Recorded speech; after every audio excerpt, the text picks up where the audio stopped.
Simplesmente se gera uma ilusão da variedade, para que Ilusão você da tenha a escolha. ilusão de que você está escolhendo. Ah, exatamente. Que a maior parte das coisas na vida é assim.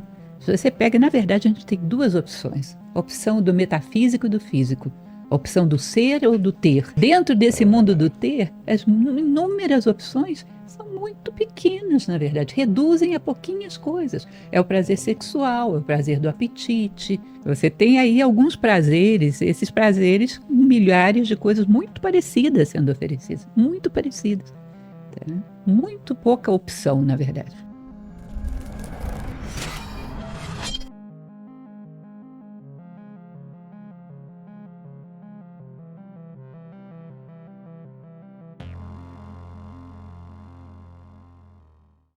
O Mito da Caverna é o livro 7 do Diálogo à República, né? Tá. O 7º capítulo.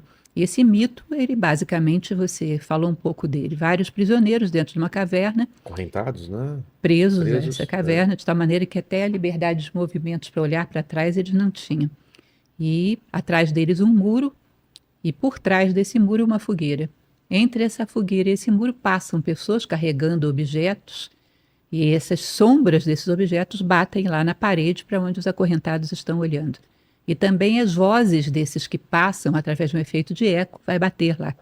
Então, para os que estão acorrentados, aquelas sombras são reais. São elas que falam, elas são a única coisa que existe. Num determinado momento, há um mais inquieto que rompe essas correntes, vai se remexendo, rompe essas correntes, olha para trás e vê que tudo aquilo ali é um engano. Vai então, olha para a saída da caverna, vê uma luz muito mais intensa do que aquela da fogueira e procura então sair da caverna. E vai tropeçando, levantando, caindo até chegar lá, vê as coisas iluminadas pela luz do sol. Coloridas, intensas, Isso. tridimensionais. A luz do sol para Platão é a ideia do bem. Vamos comentar isso já já. Tá. E então, esse homem que chega lá fora e se liberta pelo seu próprio mérito seria um filósofo, um buscador da sabedoria. Mas se além de se libertar, ele quer levar também consigo a humanidade para a luz, ele voltaria e tentaria libertar esses prisioneiros que ficaram. Aí ele se tornaria um político.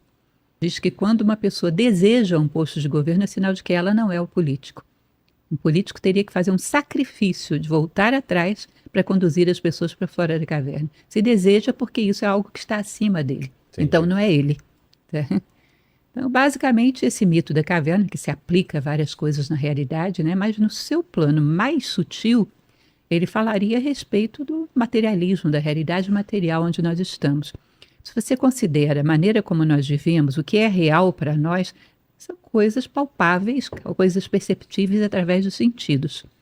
Mas se nós considerarmos um critério de realidade que é a permanência, o que é real é aquilo que permanece, todas essas coisas seriam sombras, que são tremendamente transitórias. A gente pega um copo como esse, ele está aqui. A probabilidade de daqui a 50 anos ele estar é quase nenhuma. É zero. 50 anos atrás, muito menos. Exato. Então ele parece estar aqui, mas ainda agora não estava, daqui a pouco não vai estar mais. Isso é o comportamento de uma sombra. Você projeta ela na parede, ela aparece, daqui a pouco desaparece, ela não tem permanência. Então as coisas do mundo material, passageiras, impermanentes, seriam como sombras. Tá? E o homem viveria acorrentado, essas correntes da ignorância, né? Sendo manipulado pelos amos da caverna, olhando sombras e tendo como realidades. Até que num determinado momento o ser humano esgota essa experiência, começa a ter uma inquietude, começa a ter dúvidas que a vida seja realmente isso. Aí é que é interessante, porque essa dúvida não vem de um plano racional. A razão só via as sombras e considerava que as sombras eram a realidade. É como se ele tivesse uma intuição de que a vida não era só aquilo, que a vida deveria ser mais do que aquilo. E começa a ter essa inquietude existencial, que por final faz com que ele arrebente as correntes. Aí uma vez que ele arrebenta as correntes e vê que a grande luz está lá em cima, aí ele começa a buscar essa grande luz, que é um símbolo da sabedoria. Né? O buscador da sabedoria é o filósofo. Então aquele que começa a escalar a caverna para sair. Quando chega lá fora, ele vê as coisas iluminadas pela ideia do bem. Olha que interessante. Quando eu olho as coisas dentro da caverna, eu vejo as coisas iluminadas como se fosse por uma lanterna muito fraquinha, que ilumina vela, só, ou uma vela, ilumina só um aspecto desse objeto, Exato. que é o que me interessa. Eu vejo das coisas só o que me interessa. Hum. Há uma frase de Tolstói, inclusive, que ele diz: há quem passe por uma floresta e só veja lenha para a sua fogueira. Eu fragmento as coisas, só vejo o que me interessa. Eu olho com os olhos do meu interesse. Eu bebo água nisso daí. Isso. Ou seja, ele existe só para me Pra servir. me servir. Por ele mesmo, não. Uhum. Quando você sai da caverna, você olha as coisas iluminadas pela ideia do bem. O que significa isso? Olhar para isso considerando o que é o bem desse objeto em si, independente dele me servir ou não, pelo direito que ele tem ao bem que lhe é próprio. Eu ajudo, interfiro no caminho das coisas para que elas caminhem para o seu bem próprio, sem querer nada para mim. Imagine você uma situação em que a gente está economizando água. Tá. E aí tem um lema que diz: sabendo usar, não vai faltar. O que significa isso? A água não tem importância em si. Ela tem importância porque ela pode faltar para mim.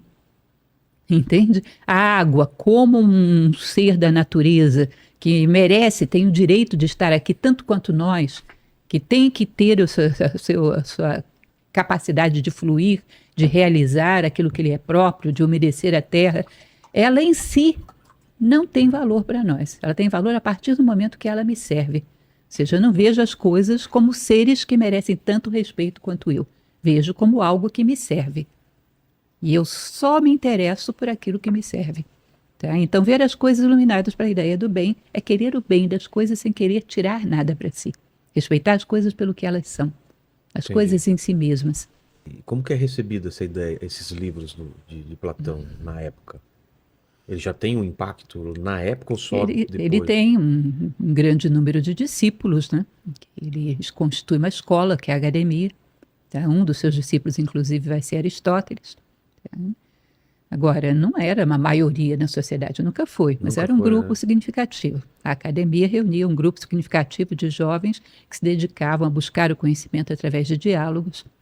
Há um grande respeito pela natureza, mas ainda não havia esse problema do homem como um predador da maneira intensa que nós temos hoje em dia. Mas nós podemos dizer que o comportamento que nós temos em relação à natureza é muito do usuário.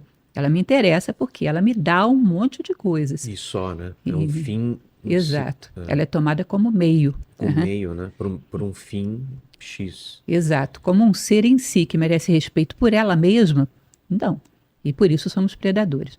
A partir do momento que consideramos que as coisas existem e têm tanto direito de estar aqui quanto eu respeito pelo que ela é e não pelo que ela pode me servir, nós não seríamos tão predadores. Entendi. Então, tudo está a nosso serviço. Tudo está para nós dispormos da maneira que quisermos. E isso é a base do homem predador.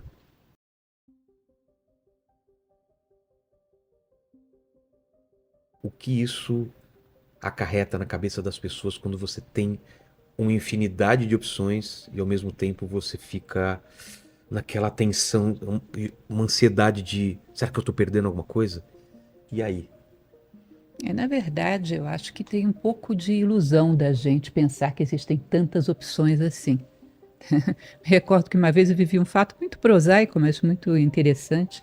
Uma vez eu cheguei num balcão do supermercado e queria comprar um creme dental. Tem alguma diferença entre elas, uma com uma caixa de um jeito, outra do outro, falando isso, falando aquilo? Eu resolvi, naquela época ainda enxergava bem, fui ler as letrinhas pequenininhas, todos eram do mesmo fabricante. Ah, é? Simplesmente se gera uma ilusão da variedade, para que você tenha a ilusão de que você está escolhendo. Ah, exatamente. Que a maior parte das coisas na vida é assim. Se você pega, na verdade, a gente tem duas opções. A opção do metafísico e do físico. A opção do ser ou do ter. Dentro desse mundo do ter, as inúmeras opções são muito pequenas, na verdade. Reduzem a pouquinhas coisas. É o prazer sexual, é o prazer do apetite. Você tem aí alguns prazeres, esses prazeres, milhares de coisas muito parecidas sendo oferecidas. Muito parecidas. Tá? Muito pouca opção, na verdade. No cinema, em geral, eles estão bem nessa polaridade. Ou é violência ou é sensualidade de algum tipo. Tá. Então, se pensa que tem muitas opções, tem poucas, na verdade. Você chega diante do cinema e diz, que opção eu tenho que vai me fazer refletir sobre o sentido da vida, sobre a minha identidade, sobre o que se espera de mim? Você vai contar nos dedos de uma mão as que você já teve ao longo da vida. Exato, aí é muito pouco mesmo. Então, você não tem muitas opções. São variações sobre o mesmo tema. Inúmeras variações sobre o mesmo tema. Os dois polos extremos, né? que é a extrema sensualidade, que chega a ser um pouco violenta, e a É, extrema violência, que chega a ser um pouco sensual. cara, é mesmo. Então tem elas fecham o circuito fecham o lá círculo embaixo. lá embaixo. É como no filme lá no Clube da Luta, acho que o cara fala, né, que a gente trabalha em coisas que não gostamos para comprar coisas que não precisamos. Inclusive, esse é um problema do imediatismo que nos limita para criações de maior porte. Porque qualquer coisa que você queira fazer, você imagina se Leonardo da Vinci só quisesse resultados rápidos. Qualquer capacidade de construir coisas que façam diferença exige que você tenha essa capacidade da satisfação adiada do trabalho, que é longo, disciplinado, e a satisfação adiada. Esse imediatismo do ser humano faz com que o ser humano fique medíocre. Reduzido à mediocridade. Uma vez eu vi um livro nas livrarias que tinha assim, 50 coisas que você não pode deixar de ler antes de morrer. Aí eu fui ver o que ele recomendava para ler. Gente, não tinha uma República de Platão, não Era tinha tipo best-sellers. um Bhagavad Gita, não tinha livros fundamentais que eu considero os mais... Eu posso te dizer que os 10 que são os mais importantes da minha vida, não tinha nenhum dos 10 lá.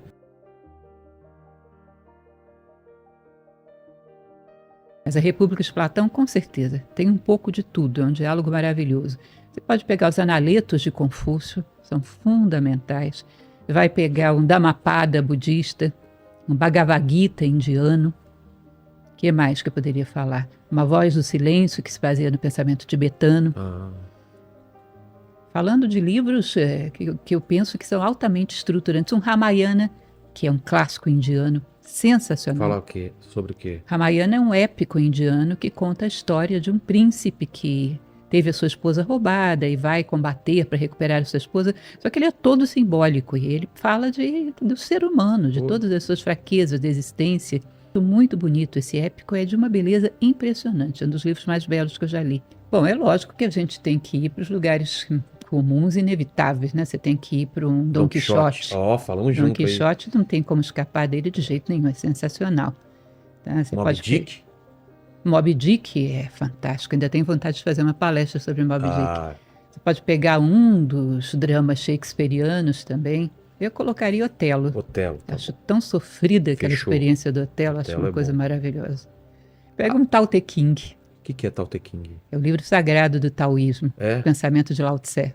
E qual que é esse pensamento? São máximas, são aforismos que falam sobre a vida, sobre a realidade da vida. Entendi. Muito interessante, muito bonito. Nossa, fortíssimo. É mesmo? Vai perceber que tem certas coisas que são inacreditáveis. Por que se faz tanto? Por que ainda hoje se monta tragédias gregas no teatro? Exato. Tem um significado, tem algo mais profundo ali.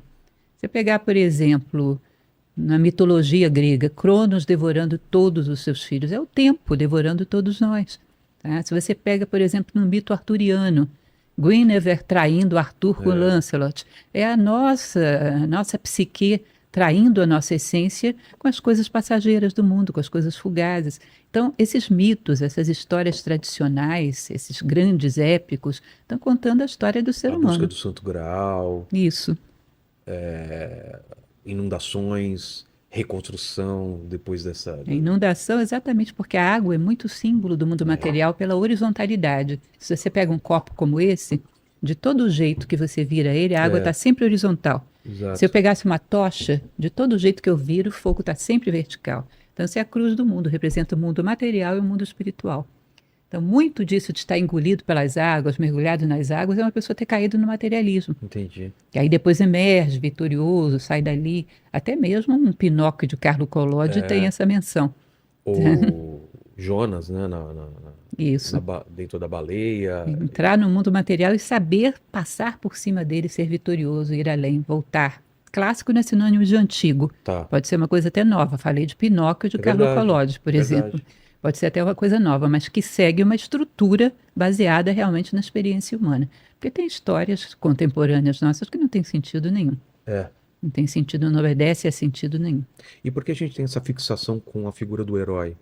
Na verdade, se você considerar, por exemplo, a estrutura das religiões, todas as religiões têm lá um mestre que para elas é o máximo. Né? No cristianismo, Jesus Cristo, no budismo, Buda, no confucionismo, Confúcio e assim por diante.